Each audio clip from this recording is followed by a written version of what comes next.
My name is Taylor Palmer, and I'm 29 years old. People say heartbreak feels like fire. For me, it felt like ice quiet, clean, and merciless. The night it happened didn't start with pain. It started with laughter, the hum of summer, and the smell of grilled corn drifting through the air. Mia, my best friend, was hosting her annual barbecue, the kind where everyone pretends life is easy and success is a given. I remember how I'd planned my outfit with care, a soft cream dress, gold hoops, hair tied back the way Adam liked. He'd said once that when I wore my hair up, I looked like I had my life together. I guess he didn't like that version of me much by the end. When we arrived, Adam's hand rested loosely at the small of my back. That simple touch used to mean something. It used to be grounding. Lately, it just felt like habit. The backyard buzzed with chatter and laughter. Fairy lights strung overhead, people clinking glasses. Mia handed me a drink, winking. "You two look disgustingly coordinated," she said. "Cream and navy Pinterest couple energy." I laughed, but Adam just smiled vaguely, scanning the crowd like he was searching for something or someone. Then she arrived. Emily. She stepped through the sliding doors with the kind of confidence that turned heads before she even spoke. Her hair was sleek, her perfume sharp, her smile magnetic. She wasn't from around here, you could tell from the city polish in her walk, the kind of woman who made ordinary people feel a little too aware of themselves. Mia leaned toward me. "That's David's friend Emily, I think. Some marketing exec from the city." I nodded, pretending not to notice how Adam straightened his eyes, tracking her like a moth spotting flame. The introductions came fast. Someone waved Emily over, and within minutes she and Adam were laughing like old friends. I tried to stay composed, sipping my wine, forcing small talk with Mia about vacation plans, but my gaze kept flicking toward them.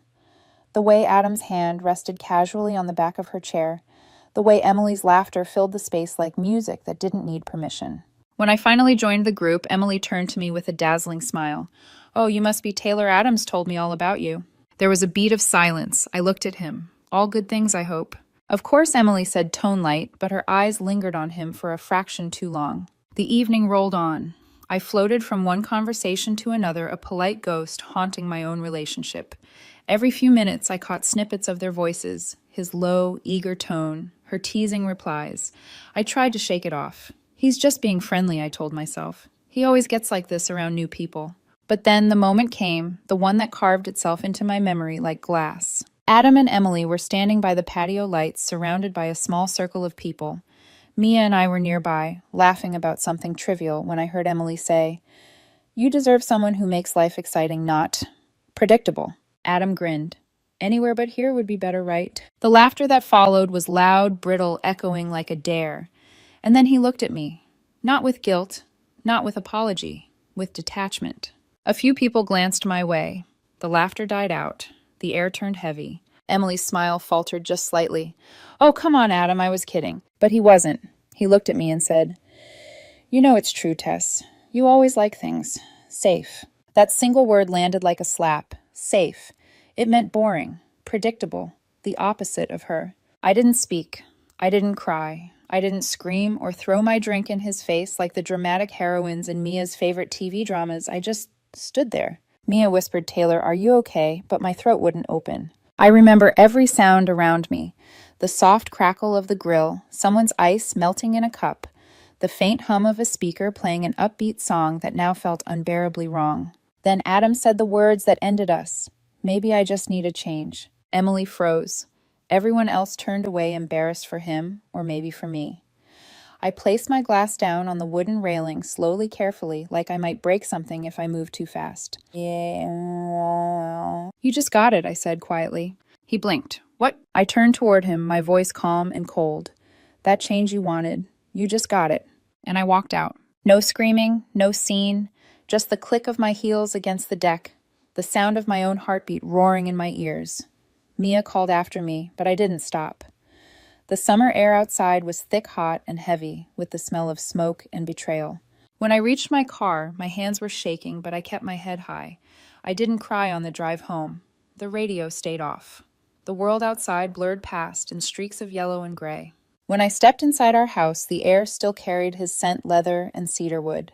I stood in the doorway, staring at the couch where we used to fall asleep, watching movies at the kitchen counter where he once danced me around for no reason. It all felt like a crime scene, and I was the witness left behind. I didn't pack much, just the essentials, clothes, passport, my laptop, and the photo albums I wasn't ready to burn. Then I sat at the edge of the bed, staring at the wall until dawn crept through the curtains. That's when it hit me. Not grief, not rage, something colder. The quiet certainty that I was done. I picked up my phone and sent one text Taylor. Don't come home tonight. I won't be here. Then I turned it off. For a long moment, I just listened to the silence pressing around me. It wasn't comforting. It was pure, endless clean. That night, something in me didn't break, it froze. Morning light has never felt so cruel. It crept into the house like an uninvited guest, laying bare the emptiness Adam left behind. His jacket was still draped over the chair. His mug sat in the sink. Our house wasn't a home anymore. It was a museum of everything I'd failed to see dying. I didn't cry. Not once. Instead, I moved on autopilot, packing my life in quiet, deliberate motions. A suitcase, a duffel bag, my documents, a few photographs. Every item I folded was a confession. You stayed too long. By 8 a.m., I was gone. Mia's apartment was a modest place above a florist, smelling faintly of jasmine and dust.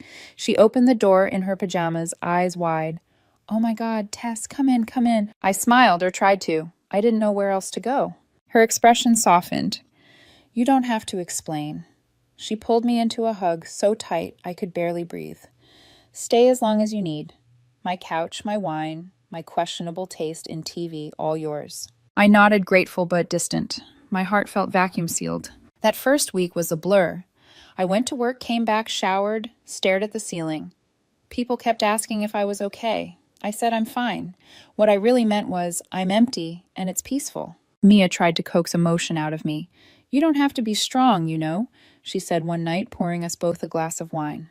I'm not strong, I answered, tracing the rim of the glass. I'm just done. She frowned. You loved him for years, Tess. You can't just switch it off. Maybe love isn't the switch, I said quietly. Maybe it's the silence after it's turned off. She didn't understand, and I didn't blame her. Silence had become my armor. On the third night, I sat alone in the guest room, scrolling through old photos on my phone. Us at the lake house. Us at my parents' anniversary dinner. Us on that trip to Thailand where he held my hand during turbulence and said, You make the chaos worth it. I deleted them all, every picture, every memory. Then I logged into our shared bank account.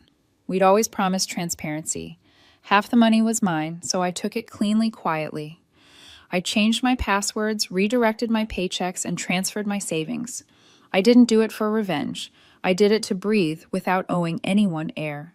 When Mia came home later, I was cooking pasta, too much garlic, the smell filling the tiny kitchen. She blinked, surprised. You're cooking? I shrugged. My body got tired of waiting for my heart to catch up. She laughed a little. It was the first sound that felt almost normal. The days stretched into a strange rhythm. Work, run, read, sleep.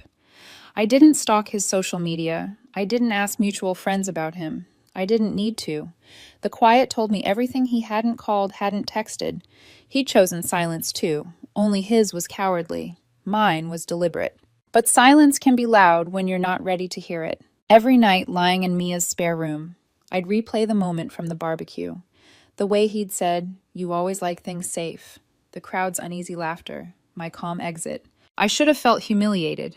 Instead, I felt powerful. Because for once I hadn't begged, hadn't broken, hadn't let him see me shatter. I'd walked away with dignity, and that I realized was a kind of revenge. A week later, Mia came home breathless, her phone in her hand. You won't believe what I heard. I looked up from my laptop. Should I sit down for this? Adam, she said, dragging out the word like it was poison. He's been seeing that Emily woman. You know Miss Perfect from the barbecue. And get this, she's bragging about their spontaneous connection on Instagram, posting pictures in front of some fancy hotel. I felt nothing. No sting, no ache. Just mild curiosity, like watching strangers ruin their own lives from a distance. Mia waited for a reaction, but when I stayed quiet, she muttered, You're either made of steel or totally broken. Neither, I said. I just stopped volunteering to be the villain in someone else's story. That night, as I lay in bed, I noticed something strange. The silence that once suffocated me had changed. It wasn't empty anymore, it was clean, like someone had swept out the noise, leaving space for something new, something mine. I realized then that I didn't want revenge. I wanted distance, real, irreversible distance. The kind you don't come back from. So I turned off my phone completely. No social media, no distractions, no ghost of him lurking in notifications. The world outside went on loud, chaotic, messy. But inside my small borrowed room, the quiet became beautiful. Each breath felt like a reclamation. Each morning, like proof that I didn't need his apology or his chaos or his charm. He took my love for granted. I'd repay him with silence. 2 weeks later, on a Tuesday afternoon, heavy with rain, Mia burst through the apartment door like she'd just witnessed a crime. Her hair was soaked, her eyes wild.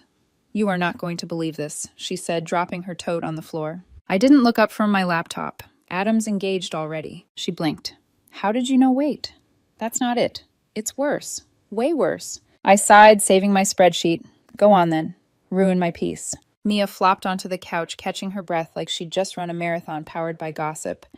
"So Emily, Emily turns out her big city lifestyle is faker than a reality show. She's not a marketing exec. She's an assistant who got fired months ago. And Adam, get this, he quit his job last week. They were planning to move in together, except..." She paused dramatically. "Her ex found out." I raised an eyebrow. "Ex, her real boyfriend," Mia said. "A guy in the city. Apparently he followed her here last weekend, walked straight into that fancy hotel where she and Adam were staying, and exposed everything in the lobby." I blinked. "In public?" "Oh, it was a spectacle," Mia said, half horrified, half gleeful. "He shouted about how she'd been lying for months, draining his money, pretending to be some socialite. She threw a drink at him, he threw one back, and..." I held up a hand. "Spare me the cinematic details." Mia exhaled. "Long story short, Adam's unemployed, Emily's back in the city, licking her wounds, and your ex is officially that guy. The one everyone's whispering about." I leaned back in my chair, silent for a long moment. The rain outside drummed against the window. Mia waited.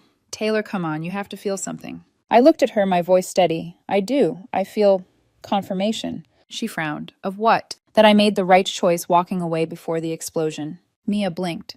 "That's it. No satisfaction, no karma dance." I smiled faintly. "No. I don't need to celebrate someone else's destruction to know I'm safe from it." Mia stared at me, like I'd started speaking a language she didn't understand.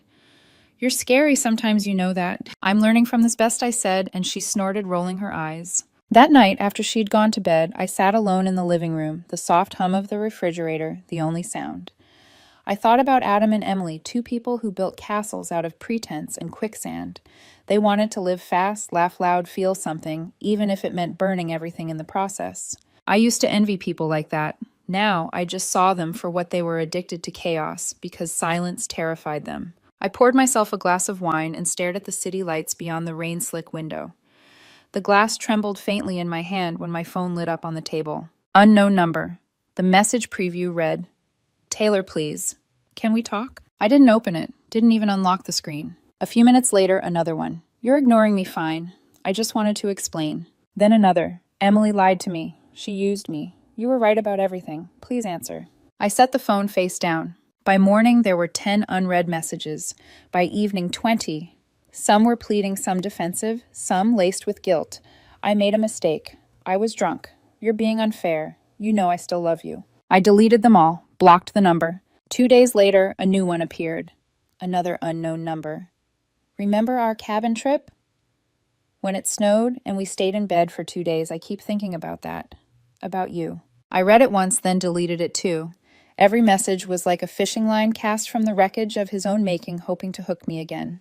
But I wasn't a catch anymore. I was the ocean, vast, quiet, untouchable. On Friday, I came home to find Mia on the couch, scrolling through her phone, a look of disbelief plastered on her face. "Oh my God," she said. "He's still trying. He texted me Tess, said he just wants to make things right. Should I tell him to rot?" I smiled faintly. "No, just tell him I wish him peace." Mia's mouth fell open. "Peace, girl, you're either enlightened or possessed." "Maybe both," I said, hanging my coat. "Either way, I'm not interested in repeating a lesson I already learned." Later that night, while brushing my hair, I caught my reflection in the mirror. There were faint shadows under my eyes, but my face looked calm, grounded. I realized I hadn't checked my phone all day. Not once. It hit me then. This was power. Not revenge, not righteousness. Just the quiet knowledge that I no longer needed closure from someone who never offered honesty. By the weekend, word had spread through our friend group. Adam had been dropped from his company's project list. Emily had left town. He was living temporarily in a friend's basement trying to figure things out. When Mia told me, I just nodded. Actions have echoes. His are catching up. She shook her head, half admiring, half unsettled. You're handling this like a CEO firing her emotions. Emotions make terrible employees, I said. They never know when to stop working. She laughed softly, but I could see the respect in her eyes. That night, as I lay in bed, I scrolled through my contact list one last time. His name was still there, Adam. I stared at it for a long moment, then pressed delete contact. A simple click, but it felt like a thunderclap in my chest. The silence that followed wasn't empty. It was sacred. He was unraveling, and I was finally still. By the time Adam showed up in person, I'd almost forgotten what his voice sounded like. Almost. It was a quiet Thursday evening, the kind that smelled like rain and second chances no one asked for. I was leaving the gym, my body aching, but my mind blissfully clear when I heard it. Taylor. That voice sharp, breathless, trembling. I turned. He was standing under the flickering parking lot light, soaked through from the drizzle. His once styled hair clung to his forehead, his clothes wrinkled and damp. He looked smaller somehow, like someone had drained the arrogance right out of him. He was wearing my old gray hoodie, the one I'd left behind when I moved out. Taylor, please, can we talk? His voice cracked halfway through. I didn't move, didn't speak, just looked at him, the man who once called me safe, like it was an insult. When I finally spoke, my tone was calm. How did you find me? Mia, he said, eyes darting. I begged her. She didn't want to, but Tess, I had to see you. My lips twitched. Desperation suits you better than arrogance. He flinched, but didn't argue. I know I don't deserve to be here. Please let me explain. Explain what I asked. How boredom made you cruel. He ran a hand through his wet hair. No. How stupid I was. How blind. Emily, she lied to me about everything. About who she was, what she did. She used me, Tess. The moment her ex confronted us, she turned on me, called me pathetic, said I was her charity project. I crossed my arms, rain starting to dot my shoulders. Sounds familiar. He blinked. What? That's what you called me, Adam. Not in words, but in tone. Like loving me was a favor you were tired of giving. Tess, no. That's not... He stopped himself, swallowing hard. You don't know how much I regret that night. I was drunk, stupid, trying to impress people who don't matter. You were the only person who ever did. I tilted my head, and yet you humiliated me to impress them. The words hung in the air, heavy and sharp. His eyes filled with something between shame and panic. I lost everything, Tess. My job, my reputation, her God, her betrayal wrecked me. Everyone knows what happened. They look at me like I'm trash. I studied him. You didn't lose everything. You gave it away. He took a step closer, his voice trembling. Please, just please don't hate me. I can't stand knowing I hurt you like that. We can fix this. I'll go to therapy. No. My voice was soft, but it cut through his plea like a blade. He froze. I took a breath. You keep saying we. There's no we anymore, Adam. There hasn't been since the night you looked me in the eye and called me safe, like stability was some kind of failure. He shook his head, voice cracking. I didn't mean it, Tess. I was God. I was jealous of you. You always knew who you were. I was the one who didn't. That's not jealousy, I said evenly. That's cowardice. The rain started coming down harder, streaking across his face, mixing with the tears he wouldn't admit to. He reached out, fingers trembling. I love you. I never stopped. Please just say something. Anything. I looked at the hand that once felt like home. It didn't anymore. It felt foreign. Cold. Heavy with everything he'd broken. Adam, I said quietly. The woman who loved you died that night. You killed her when you chose an audience over her heart. His eyes widened, panic blooming like wildfire. No, Tess, don't say that. You don't mean it. I do, I said simply. You taught me something valuable, though. He blinked, desperate. What? That silence is the loudest answer you can give someone who never listened. For a moment, the only sound was rain hitting pavement. He looked at me like I'd just stabbed him, but there was no satisfaction in it. Only truth. He took another shaky step closer. We can start over. Please. I'll do anything. I can't sleep. I can't eat. I held up a hand. Adam, stop. He froze mid-sentence, breath ragged. There is no starting over, I said. Not for us. You burned the bridge, then danced in the ashes. I'm not rebuilding what was never meant to last. He dropped his gaze, voice breaking. Then what am I supposed to do? Learn, I said softly. Sit with the silence. It'll teach you more than my forgiveness ever could. For a moment, we just stood there, two strangers in the same storm, connected only by what we'd destroyed. He whispered, You've changed. I nodded. You called me cold. You were right. A pause, then quietly, and I've never felt warmer. He looked shattered, not angry, not cruel, just small. I'm sorry, he said, barely audible, for everything. I stepped back, the rain between us now a curtain. Then let this be your closure. Mine already came. I turned and walked away. Behind me, I heard a choked sob, the kind that comes from somewhere deep where pride used to live. But I didn't stop, didn't look back. My steps were steady, my breathing calm. By the time I reached my car, I felt it again, that strange, familiar peace. As I started the engine, my phone buzzed one last time. Unknown number. Please don't hate me. I stared at it, then pressed block. The screen went dark. He called me cold. He was right. And I've never felt warmer. It's strange how peace doesn't arrive with fanfare. There's no cinematic sunrise, no thunderous epiphany. It just seeps in quietly the way morning light softens the edges of a long night. It's been 6 months since that night in the rain. I still live in Mia's apartment, though the guest room slowly became mine, a new plant. In the corner, my books on the shelf, my shoes by the door. I told myself I'd find a new place soon, but maybe part of me liked the simplicity of borrowed space. Nothing in this apartment reminded me of him. Work got better. I was promoted not because of sympathy or timing, but because I finally started showing up for myself instead of waiting for someone to notice me. The mornings became rituals, black coffee, soft music, and the steady rhythm of a woman building her own life. Sometimes I'd pass places that used to belong to us, the cafe with the burnt espresso, the bookstore where he once bought me that poetry collection and never read a single line from it. The memories would flicker, but they didn't sting anymore. They were just old stories. Mia noticed. You're different, she said one evening, twirling spaghetti on her fork. Calmer, like you finally exhaled after holding your breath for years. I smiled. Maybe I did. She grinned. So no more texts from he who shall not be named. None that I see, I said. She laughed. You blocked him, didn't you? Not exactly. I set down my fork. I muted him. She blinked. Wait, what? I shrugged. I never deleted the last number he used. I just never opened it. I wanted to see if silence could teach him something. Mia groaned, half impressed, half horrified. You're ice cold. I smiled faintly. No, just finally at room temperature. A few weeks later, a letter arrived. An actual letter, cream envelope, no return address, my name written in looping cursive. I almost threw it out, assuming it was another wedding invitation from someone's Instagram perfect life. But something about the handwriting felt familiar. I opened it. Taylor. You don't know me well, though I imagine my name still stings. My therapist said I should write letters to people I've wronged, not to ask for forgiveness, but to understand the damage I caused. So here it is. I'm sorry. Truly. What I did to you wasn't about you. It was about me, about needing to be wanted, admired, envied.